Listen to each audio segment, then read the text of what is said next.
You ever notice how the past doesn't announce itself? It doesn't kick the door down. It doesn't show up wearing a label. It whispers. It nudges. It waits until you think you're fine. And then suddenly, you're reacting harder than you meant to.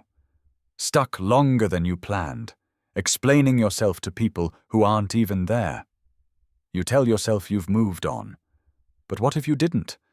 What if you just got better at carrying it? By the end of this video, you'll know exactly how the past is still pulling your strings, and why it feels so familiar that you stopped questioning it. Pause for a second, because Carl Jung warned about this exact thing. Until you make the unconscious conscious, it will direct your life and you will call it fate. Not bad luck, not personality, not circumstance. Patterns. Let's talk about the signs. Sign 1. You overreact to small triggers. It usually starts with something insignificant, a brief comment, a pause that feels a little too long, a shift in tone you can't quite explain. On the surface, it's nothing. But inside you, something spikes. Your body reacts before your mind catches up. Your chest tightens, your thoughts sharpen. You're suddenly defensive, irritated, or shut down entirely. Later, you replay it and think, why did I react like that? The situation didn't deserve that much energy. The moment passed quickly, but the reaction lingered. And that's the clue. Because when the response outweighs the event, you're not reacting to the present. You're responding to a memory that never got resolved. The current situation just pressed the same internal button. You might notice patterns. Certain types of feedback feel unbearable, even when delivered calmly. Neutral situations feel charged, like there's something at stake when there isn't. You prepare for impact even when no threat is visible. It feels automatic, almost protective. That's the past stepping in before you can assess what's actually happening. It trained your nervous system to anticipate harm, disappointment, or rejection long before logic enters the room. So you react first, then justify later. Until you slow down enough to notice that gap, the space between what's happening now and what you're feeling. This sign keeps repeating. Not loudly, reliably. Quiet proof that something old is still doing the talking. Sign 2. You replay old conversations like they're still ongoing. You're doing something ordinary, and out of nowhere, a familiar dialogue starts running in your head. A conversation that already happened. A disagreement. A moment where you felt misunderstood, dismissed, or exposed. You replay it line by line, adjusting your responses, sharpening your points, saying what you wish you had said back then. The strange part is how real it feels. Your body reacts as if the exchange is happening now. Your jaw tightens. Your focus drifts. Your mood shifts, even though nothing around you has changed. You tell yourself you're just thinking things through. But notice how often it's the same conversations, the same people, the same emotional charge. These aren't reflections. They're loops. Carl Jung once wrote, "The greatest burden a child must bear is the unlived life of the parents." Not as blame, but as pattern. Some conversations replay because they were never truly finished. Not externally, but internally. You never felt heard, resolved, or grounded enough to let them end. So your mind keeps them active, like unfinished business demanding attention. But every replay anchors you to a moment that's already over, and the more mental energy you spend arguing with the past, the less presence you have for what's actually happening now. The loop feels productive. It feels like control. But it's just another way the past keeps a microphone, long after it should have lost the floor. Sign 3. You keep waiting for a moment that already passed. You tell yourself you're being patient, responsible, strategic. You're not avoiding life. You're just waiting for the right conditions. When things calm down, when you feel more confident, when everything lines up the way it's supposed to. So you pause certain decisions. You delay starting. You stay half committed, half ready. Not because you don't want more, but because you're convinced timing is the issue. The problem is, the moment you're waiting for isn't in the future. It's in the past. At some point, there was a version of you that expected clarity to arrive before action, that believed readiness was something you'd feel, not something you'd build, and that expectation quietly froze you in place. You might notice how often you say, soon, without defining when. How plans stay vague. How you rehearse possibilities instead of stepping into them. It feels safer to wait than to risk choosing wrong. But waiting becomes a habit. And habits don't announce when they turn into cages. Time keeps moving, and you stay positioned for a starting signal that already came and went. Not because you missed it, but because you didn't trust yourself enough to move without it. That's how the past holds you still, not by force, by convincing you that life hasn't started yet. Sign 4. You define yourself by what went wrong. When you think about who you are, your mind doesn't start with what you've learned or how you've changed. It goes straight to the missteps. The choices that didn't work. The moments you wish you could revise. Those become the reference points you measure yourself against. You don't always say it out loud, but it shows up in how you hesitate, in how you second-guess your instincts, in how you lower expectations before anyone else can. The past failure becomes a warning label you quietly wear. Carl Jung said, "I am not what happened to me. I am what I choose to become." But choosing requires releasing the version of yourself that feels familiar, even if it's built around disappointment. And that's harder than it sounds. You might notice how often you explain yourself by pointing backward, how your confidence collapses the moment a situation resembles something that once went wrong. You tell yourself you're being realistic, grounded, cautious, but realism slowly turns into limitation when your identity is shaped by old outcomes instead of current capacity. You stop asking what's possible now and start asking how to avoid repeating the past. That's how one moment becomes a defining feature, not because it was permanent, but because you keep using it as evidence of who you are. And every time you do, the past tightens its grip, just a little more. Sign 5. You confuse familiar pain with safety. There's a strange comfort in knowing exactly how something will hurt. No surprises, no uncertainty, just a predictable kind of tension you already understand how to manage. You know what to expect, how to brace, how to recover. That familiarity feels stable, even when it's uncomfortable. So when something new appears, something untested, you hesitate. Not because it's wrong, but because it doesn't match what your system recognizes. The unknown feels louder than the known discomfort. Risk feels heavier than repetition. You might notice how quickly you return to situations that feel draining but familiar. How you rationalize staying in patterns that limit you because at least they make sense. You tell yourself it's practical, that you're being realistic, that you're avoiding unnecessary disruption. But familiarity isn't the same as safety. It's just repetition with a memory attached. Over time, the past conditions you learned to endure start to feel like boundaries you shouldn't cross. Growth begins to register as threat because it requires stepping outside what you already survived.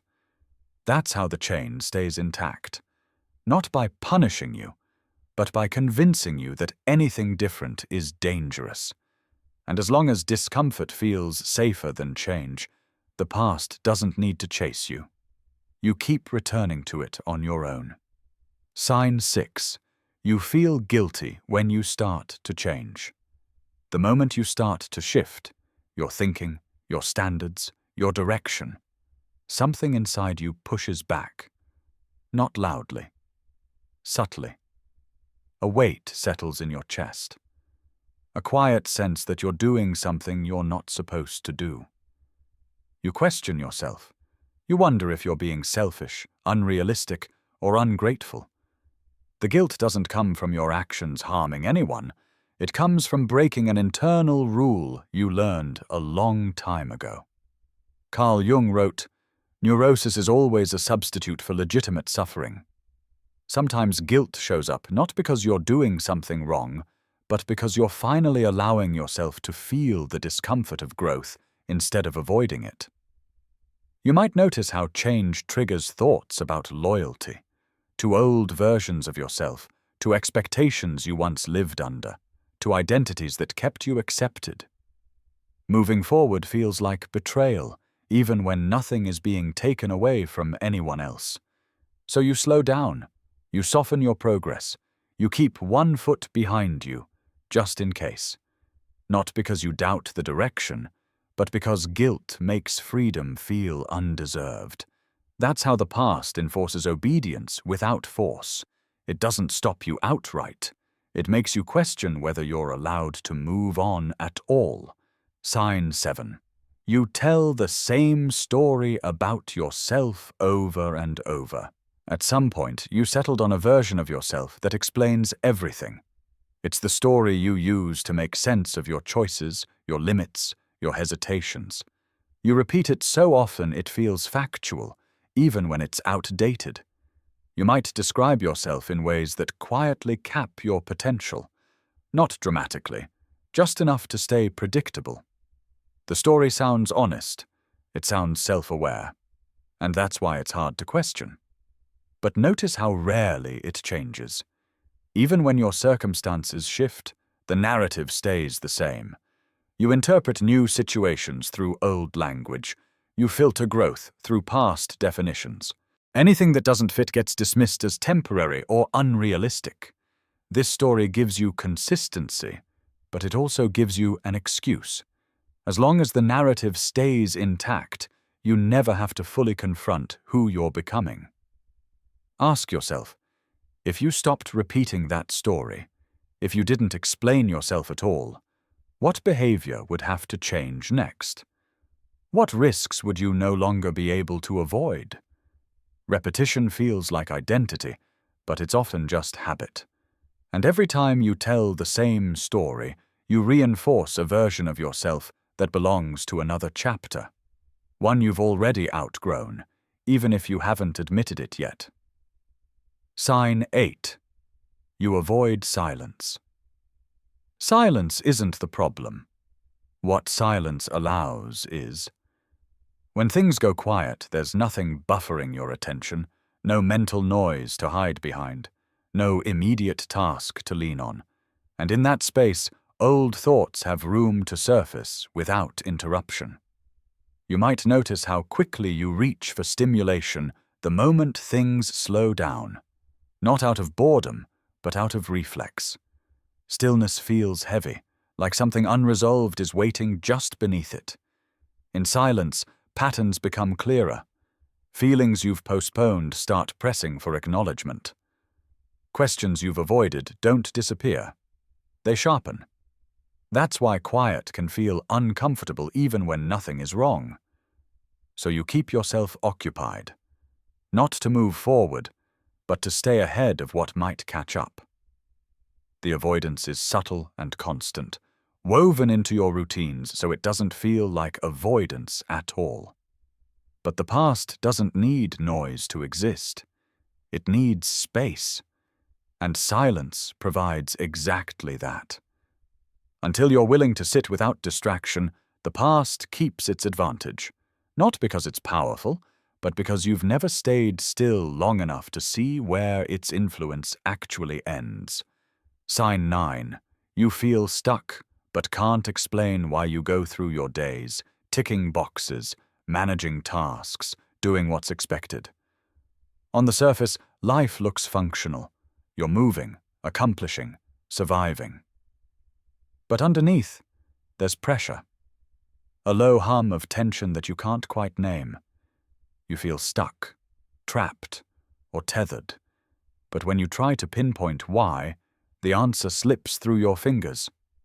Carl Jung put it bluntly. People will do anything, no matter how absurd, to avoid facing their own soul. That unease? It's your own internal resistance showing up as inertia. The past isn't just memory. It's unresolved patterns, expectations, and old defenses you never dismantled. You might notice it in moments of indecision, in the mental loops you can't escape, or in the sense that everything is possible except forward movement. The weight isn't external, it's internalized, and it's subtle. And the more you ignore it, the more it feels like life itself is stuck. Not because nothing is happening, but because you're negotiating with invisible chains every day. Until you trace that tension to its roots, you'll keep moving without moving forward, wondering why progress always feels just out of reach. Sign 10. You're more focused on understanding the past than living now. You've learned to dissect the past like a puzzle. Every memory, every misstep, every interaction is analyzed, catalogued, and explained. You've become an expert on what happened, why it happened, and how it shaped you. But here's the catch. Understanding without action isn't freedom. It's another form of waiting. Another way to stay in the past while convincing yourself it's productive. You might feel clever, self-aware, even responsible, but the present slips by unnoticed. You might catch yourself replaying the same lessons again and again, measuring today against what's already happened. You interpret current choices through the lens of old events, using insight as a shield rather than a springboard. That reflection becomes a loop instead of a bridge. At some point, you stop noticing how much life is passing while you study what's already over. You mistake insight for progress. You confuse clarity with movement. And that's exactly how the past stays alive. It doesn't need to haunt you. It just needs your attention, held hostage by endless analysis. Until you stop examining and start acting, you'll keep walking forward with one foot firmly chained behind you. By now, you can probably feel it. The threads, the subtle pull, that quiet weight sitting behind your eyes, behind your decisions, behind your sense of self. It isn't in your hands, your schedule, or your circumstances. It lives in your mind, shaping the way you move, the way you speak, and even the way you breathe. The cruelest part? You can't see it. It doesn't announce itself with alarms or drama. It doesn't demand attention. It whispers. It nudges. It influences your reactions, your priorities, your sense of safety, without ever asking permission. The past doesn't need force. It only needs your focus, and it will bend your present in ways you barely notice. You've probably tried to fight it in all the obvious ways. You change jobs, routines, environments, people, but nothing seems to break the pattern. The chains aren't external. They're internal.